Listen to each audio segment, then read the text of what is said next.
এই মেয়েটির নাম রিনি। রিনি একটি রুম কেনে। রুমটি ছিল খুবই ছোট, কোনো আসবাবপত্র রাখার জায়গা ছিল না, তাই ডেকোরেশন করার প্রয়োজন পড়ে।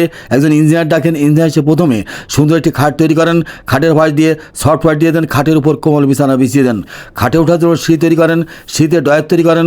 প্রত্যেকটি ডয়ারে প্রয়োজনীয় জিনিসপত্র রাখেন এবং তার ভিতরে ঢুকাই দেন। পাশে একটি সুন্দর আলমারি তৈরি করেন। আলমারির ভিতর লেপ, বালিশ, ছেলেদের কাপড় চোপড়, মেয়েদের কাপড় চোপড় রাখেন, শপিং ব্যাগ রাখেন এবং আলমারিটি গ্লাস দিয়ে আটকে দেন। পাশে একটি বক্স তৈরি করেন। বক্সের ভিতর মেয়েদের ভ্যানিটি ব্যাগ রাখেন এবং নিচেই লাগেজ রাখেন। পাশে একটি সুন্দর ড্রয়ার সিস্টেমের টেবিল তৈরি করেন।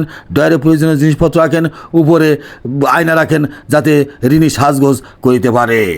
তারপর ইঞ্জিনিয়ার রিনির জন্য সুন্দর একটি বড় আয়নার ব্যবস্থা করে দেন যাতে রিনি নাচানাচি করতে পারে। সুন্দর একটি বড় শোকেস তৈরি করেন। শোকেসের ভিতরে বিভিন্ন প্রকার বইপত্র রাখেন, বিভিন্ন প্রকার পুতুল রাখেন এবং শোকেসটি গ্লাস দিয়ে আটকে দেন।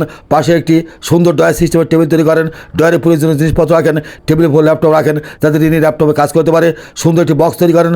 বক্সের ভিতর মোবাইল চার্জ দেওয়ারও ব্যবস্থা করে দেন। টাকা না মাকে বেশি ভালোবাসেন? যদি মাকে বেশি ভালোবাসেন কমেন্ট বক্সে লিখে দেন আই লাভ ইউ মা। দয়া করে চ্যানেলটিকে সাবস্ক্রাইব করুন।